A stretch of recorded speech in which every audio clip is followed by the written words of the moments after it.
आज हम जिस चैप्टर को शुरू करने जा रहे हैं वो है सिलाई व बुनाई करते समय ध्यान रखने योग्य बातें।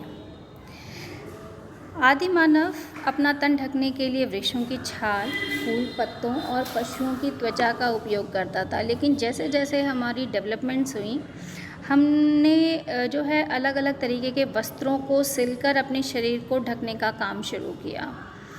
अब ये वस्त्र जो हैं ये हमारी सुंदरता को में वृद्धि करने का काम करते हैं, लेकिन इन वस्त्रों को सिलने के लिए जिस उपकरण की आवश्यकता होती है उसे मशीन कहते हैं।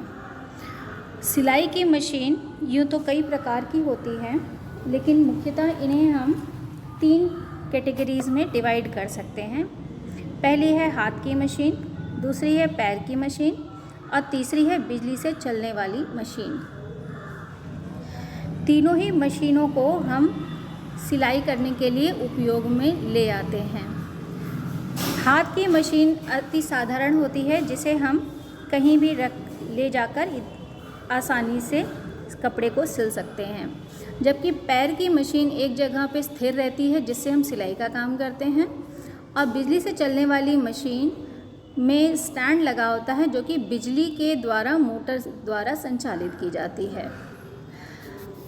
आज के इस लेक्चर में हम जो है मशीन के पुर्जे, मशीन की सुरक्षा, सिलाई के उपकरण और मशीन की खराबियां, इनके बारे में विस्तृत चर्चा करेंगे। सबसे पहले हम बात करते हैं सिलाई के मशीन के पुर्जों के बारे में। जैसा कि आपने इस तरीके के सिलाई का मशीन कई बार देखा होगा, इसमें विभिन्न भाग होते हैं, जैसे कि पहिया देख रहे हैं आप, पहिया होता है, सुई होती है, धागा डालने के लिए स्पूल पिन होता है। ये मुख्यतः जो एक लेमैन होता है वो भी जानता है कि मशीन में इतने चीज़ होती हैं जो मुख्यतः दिखाई देती हैं कि काम करती हैं, लेकिन इन्हीं को हम जो है कई अलग अलग नाम से जानते हैं। पहला होता है प्रेशर फुट। प्रेशर फुट में जो वस्त्र होता है उस पर दाब डालने के लिए एक रॉड नुमा होता है जो कि प्रेशर को वस्त्र सिलते समय प्रेशर को आगे वस्त्र को दबाए रखता है, जिससे कि उस पर सिलाई आराम से की जा सके। दूसरा है pressure foot lifter. Pressure foot lifter जो होता है ये जब कपड़े को हमें मशीन से निकालना है या दबाना है तो उसे ऊपर और नीचे उठाने के काम में आता है। उसके बाद आता है निडल बार। निडल बार जो होता है उसमें सुई लगाई जाती है नीचे से। ये आप इधर पे स्क्रू देख रहे हैं, ये स्क्रू में सुई फिट की जाती है। अब वस्त्र की मोटाई के हिसाब से हम अलग अलग सुइयों का चयन करते हैं। उसके बाद आता है निडल प्लेट। निडल प्लेट जो है जहाँ पे ये सुई नीचे जाती है उस हिस्से को, डी के आकार का हिस्सा, उसे निडल प्लेट कहते हैं। इसके बाद आता है स्लाइड प्लेट। स्लाइड प्लेट को हटाकर हम ये इसके डी के बगल में आप देख रहे हैं एक रेक्टेंगुलर प्लेट है, वो स्लाइड होती है। उसे हटाकर हम नीचे बॉबिन का धागा भरते हैं। इसके बाद आता है thread tension device. Thread tension device जो होता है ये पुर्जा फेस प्लेट पर लगा होता है। ढक्कन की शक्ल के 2 चक्र पीछे की ओर आपस में जुड़े रहते हैं। इसके बीच में होकर धागा निकलता है। जब भी हम धागा को पिरोते हैं मशीन में तो अलग अलग हिस्सों से वो आता है। यहाँ पे दिख नहीं रहा है, इसमें चित्र में यहाँ शो नहीं हुआ है। यहाँ पे जो है ये मध्य भाग में इसके थ्रेड टेंशन डिवाइस लगा होता है। इसके बाद आता है फेस प्लेट। फेस प्लेट जो है स्टील से निर्मित होती है। सामने की ओर या मशीन के अंदर के पुर्जे को ढकने का काम करती है, जो यहाँ पे आप देख रहे हैं पीछे की तरफ। उसके बाद आता है थ्रेड गाइड। थ्रेड गाइड जो होता है ये फेस प्लेट में लगा होता है, जिसे छोटे से छिद्र से लगातार धागा निकलता रहता है। उसके बाद आता है टेकअप लीवर। टेकअप लीवर जो है ये फेस प्लेट को खींचने खांचे से निकालने का एक भाग होता है जो मशीन की गति के साथ ऊपर नीचे चलता रहता है। इसमें एक छोटा सा छेद होता है जिसमें धागा पिरोया जाता है। इसके बाद आता है स्पूल पिन।